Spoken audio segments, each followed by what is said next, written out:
Have you ever felt that after discovering deep truths about life, after what people call a spiritual awakening, your motivation suddenly vanished?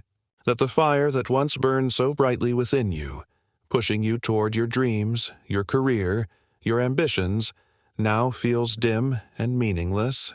You wake up one day and realize that the very things you used to care about don't move you anymore. You wonder what happened to the version of you that used to hustle, that used to dream, that used to fight for something. And yet, deep inside, there's a calm awareness that doesn't want to go back. Alan Watts once said, "When you wake up, you realize there's nowhere to go, because you were already there." And that realization, that quiet truth, changes everything. In the beginning, awakening feels powerful. It's almost electric, as if the veil of illusion has been lifted and you can suddenly see through everything. You start questioning the systems you once obeyed. You begin to see that most of what drives the world, money, competition, fame, and validation, is built on insecurity. You recognize how people chase status because they believe it will make them worthy. You realize how the mind constantly tells stories of becoming something greater, something better, and for a while, it feels freeing, until it doesn't. Because once that illusion falls away, you're left standing in the middle of silence.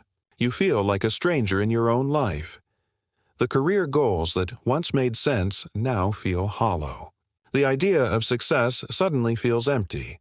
The endless pursuit of more no longer excites you because you've seen through its trick. You start to ask yourself, what's the point of striving for something that doesn't last? What's the meaning of running after achievements when even happiness, as you once defined it, was temporary? This is where many people fall into confusion. They think they've lost motivation. But the truth is, you haven't lost motivation. You've simply lost false motivation. Before awakening, your drive was fueled by fear. The fear of being nothing. The fear of being unseen. The fear of not being good enough. Society rewards that fear by calling it ambition. It tells you that the more you chase, the more successful you are. But awakening dissolves that illusion. You see that the chase was never real fulfillment. It was only distraction. So when that false fuel burns out, you naturally feel empty. That emptiness isn't depression, it's purification. You are being emptied of everything that was never real. Alan Watts often spoke about this strange paradox, that once we wake up from the dream of striving, life doesn't stop. It just moves differently. Motivation doesn't vanish. It transforms.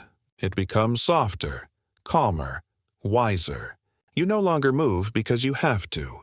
You move because life moves through you. You act not from need, but from alignment.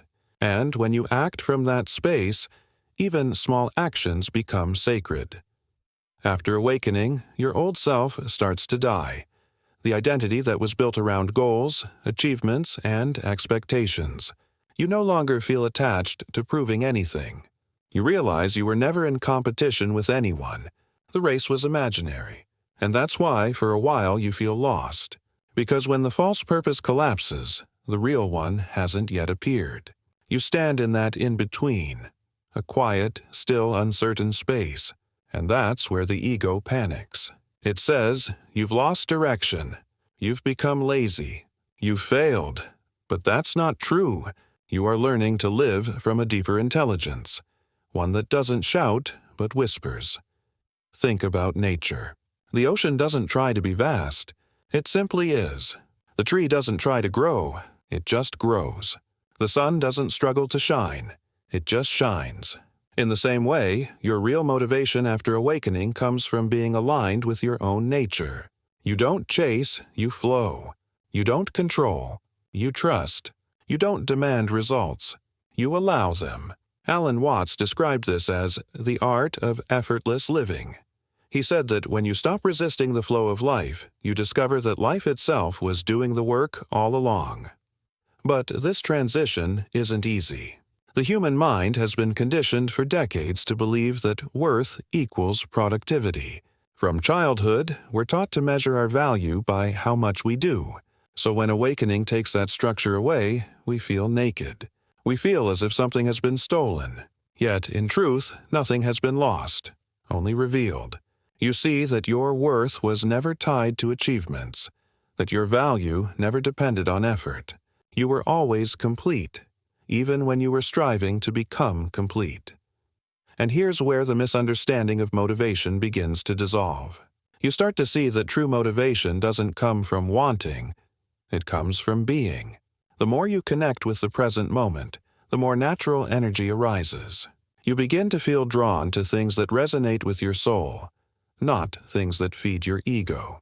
You might still work, create, and dream, but now your energy is guided by joy, not by fear. That subtle shift changes everything. The irony of awakening is that once you stop chasing meaning, your life becomes meaningful. Once you stop forcing growth, you begin to grow effortlessly. Once you stop trying to be spiritual, you begin to live spiritually. It's as if the universe takes over, and your only job is to stay awake to it. Alan Watts would often remind his listeners that awakening isn't about withdrawing from life. It's about participating fully, but without attachment.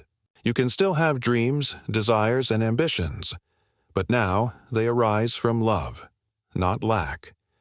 In the early stages, though, you might resist this calmness. You might crave the rush of old ambition, the adrenaline of striving. You might look around and see others running ahead, chasing success, collecting achievements, and feel left behind. But remember, what you are building now is not on the surface. It's within. You are learning the sacred art of non-doing, not inaction, but effortless action.